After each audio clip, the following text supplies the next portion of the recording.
Welcome to Layer of the Alchemist, where we discuss all things heavy metal and hard rock. On today's episode, we are going to be discussing my two favorite Beatles albums, Rubber Soul and Revolver.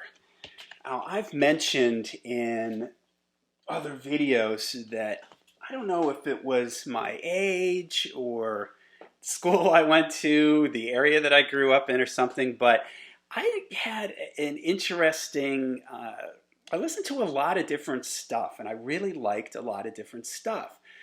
For instance, as much as I was into Iron Maiden and Judas Priest and all that stuff, I was also into the Beatles, the Stones, Hendrix, the Doors, and a lot of that classic rock stuff. When I was in high school, there was sort of a revival of that stuff.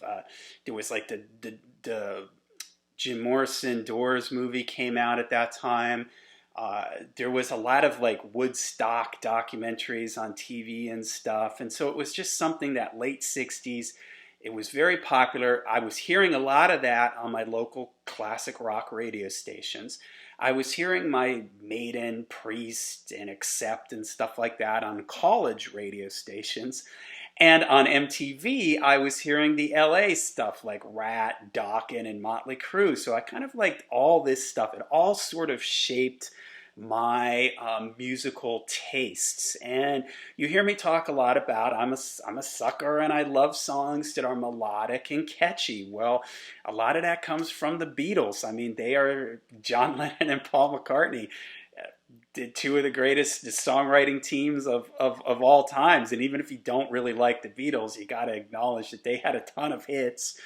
They changed the way people thought about writing music and just, brought music into a whole new world. And for me, these two albums, Rubber Soul and Revolver, are really a turning point for them. They're moving out of the mop top, she loves you, I want to hold your hand, that kind of boy meets girl type of thing. And they're moving out of that into more sophisticated lyrical stuff like Eleanor Rigby or Norwegian Wood, where they're using more symbolism and talking more about societal things and just getting away from the teeny bopper type of stuff that they were doing before. And they're also starting to experiment more in the studio. You're hearing different sounds, different influences. They're stretching out more. But it's before, as they went on, they would keep experimenting. And for me, sometimes it gets a little bit too much later on. For instance, if I am not, I like the White Album, but for some people, the White Album is their favorite Beatles record. My favorite era of the Beatles is Rubber Soul on. And if I were to rank those albums from that point on, the White Album would probably be like somewhere in the middle for me. I mean, I like the record, but I think that some of the experimenting that they did on that, they lost their songwriting focus a little bit at times with some of those later albums. I mean, sometimes it totally works, like Abbey Road and Sgt. Pepper, but like on the White Album for me, it doesn't work all the time, even though it's an album that again I still love. So for me, this is a real sweet spot. It's them. It's still kind of stripped down, but there's a lot of stuff going on. It's kind of experimental, but not over the top. The songs are still short and really super catchy. I mean, when I was getting ready to make this video, I was looking at the back of the album and I was like, oh, there's only 7 songs on this? And I was like, oh, wait a minute, that's 7 songs per side. There's 14 songs on Rubber Soul. And it should be noted that the Beatles catalog, the early Beatles catalog, it's a little messy with different song orders and different songs and different albums in different countries, because back then singles were the thing. Albums didn't really become a big thing to write about now, and especially when Sgt. Pepper landed. Up until that point, bands released singles and they collected the singles and they put them on full-length albums. If you lived in a country where this song was a big hit, well, they would put that on that record or put it early on that record. And maybe it wasn't a hit in a different country in North America, so it wouldn't even be on that record or it would be buried in the record. So that's why there's some discrepancies amongst the records, the track listing and some of the songs, and especially on the really early Beatles stuff. All right, also of note, these two versions, I have original versions of these, but these two versions are from the remasters that they did. I don't know how long this is going at this point. It's probably going on 15 years maybe. And these are the mono versions of these two records. And I've discussed this before. I believe I did the Red and Blue album compilation thing with the Beatles. And I talked about how in this era, stereo was a hi-fi luxury thing that not everybody had. Everybody's systems were basically mono. So when the Beatles recorded, they were there for the mono mixes. They envisioned these albums with these mono mixes. Now, just in case you don't know, stereo is two channels, a left and a right speaker. Mono is where you still have the two speakers, but there's no separation in the sound. The sound is the same in both speakers. So it gives you this sense of everything is just right in the middle, whereas stereo gives you this feeling of the guitar's over here, the bass is over there, or whatever. So the Beatles originally mixed this stuff with mono in mind. So if you have a chance to hear these early records in mono, I encourage you to check it out.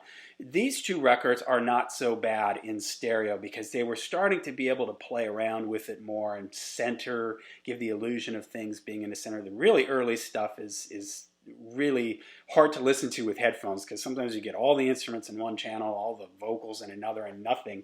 Like it feels like nothing's right in the middle. It's very bizarre. If you have the chance, check these out on mono because it is interesting to hear kind of how the Beatles heard it and how the Beatles envisioned it. They a lot of times weren't even around for the stereo mixes because it was at that point it was just an afterthought. And I think the first Beatles album to be mixed by the band in stereo might have been the White Album. I think it might have been the White Album. I know it wasn't Sgt. Pepper. It was after Sgt. Pepper. So.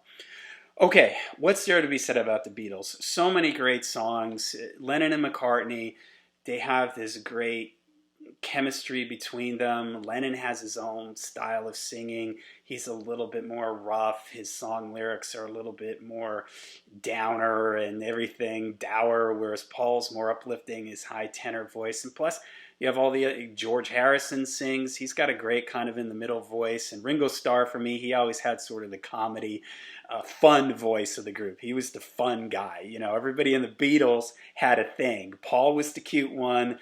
John was the brooding guy. George was just the nice guy, and Ringo was the clown, right? You know, something for everybody. All right, tons of hits here on Rubber Soul, 1965. Rubber Soul Revolver came out in 66.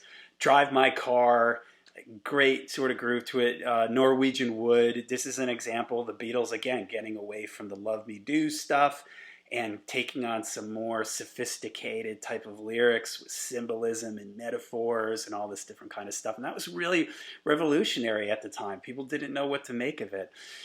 You Won't See Me, that's a fun one. Nowhere Man is a personal favorite Beatles song. I love the lyrics in this. I love the vibe of it. Nowhere Man is a Lennon song. Again, this type of Lennon lyric thing. Think for Yourself is a George Harrison one, and that's a fun. You better think for yourself. Great one. Actually, I'm singing "Run for Your Life If You Can." Little guy was singing. That's the last song on the record, and I'm not sure. Does George sing "Run for Your Life"? I don't remember because George's voice to me was always a little bit harder to pick out. He always kind of sounded a little bit like Paul or a little bit like John. The Word, that's a fun one. I love the harmonies in this. Again, the Beatles, they harmonize so well. Next, Michelle, Paul ballad, beautiful classic song. What Goes On is a fun one. I love, again, the harmonies in it and the feel of it. The Beatles were great at having songs that had different feels. Like this almost has like a country-ish sort of feel to it with the way the guitar is playing. Girl is a great one. Love the feel of it. Love the harmonies. I'm Looking Through You in My Life. Wait, If I Needed Someone is an awesome, like, if Are there any Beatles deep cuts? I don't know. It seems like every one of these songs was popular, but If I Needed Someone might be one of those. A George Harrison one. I love the melody line in this one. Run for Your Life is great. All right, so then we've got Rubber Revolver, 65, Tax Man. I love sort of the groove on this. It's kind of nasty, and the lyrics in it, you know, it's going to take all your money. Eleanor Rigby, again, this is really sophisticated writing for this time. And I should mention George Martin. George Martin was the fifth Beatle. Go back to my video about producers and what producers and engineers do. And this is a good example. George Martin, all this orchestration in it. Anytime you hear orchestration in a Beatles song, that's the influence of George Martin. Like in Nowhere Man, there's like, I think, a harpsichord in there. That's George Martin. Here, all these strings are George Martin. And that's what sort of carries this song. And it's just a great song, this Eleanor Rigby looking out her window at life type of thing. This was really revolutionary stuff at the time, not only for the music, but for the lyrics and what they were going for. I'm Only Sleeping, I Love You Too, Here, There, and Everywhere is a beautiful ballad. Yellow Submarine is great. It's a fun, like, kids song. Again, here's Ringo as the clown. What Goes On is the Ringo song off of Rubber Soul. And here we get Yellow Submarine. Again, it's fun. It sounds like something you'd hear on a kid's show. Good Day Sunshine, awesome, uplifting. Andrew Bird Can Sing, For No One. Dr. Robert, that's one that I really like. I like the lyrics in that one. I Want to Tell You, Got to Get You Into My Life. I love this one. I love like the orchestration in it. This one for me sort of foreshadows where they're going to start going with Sgt. Pepper. And Tomorrow Never Knows, just another amazing song. So wow, there are no bad tracks on these albums. I love these albums. It's that beautiful sweet spot for me with the Beatles. The production is great. The performances are great. The harmonies, the melodies are just amazing. There's so many interesting, even though these are all like 3.5-minute songs, there's so many interesting little things going on in the songwriting. It's so creative. It's just such great songwriting. I love it. My two favorite Beatles records.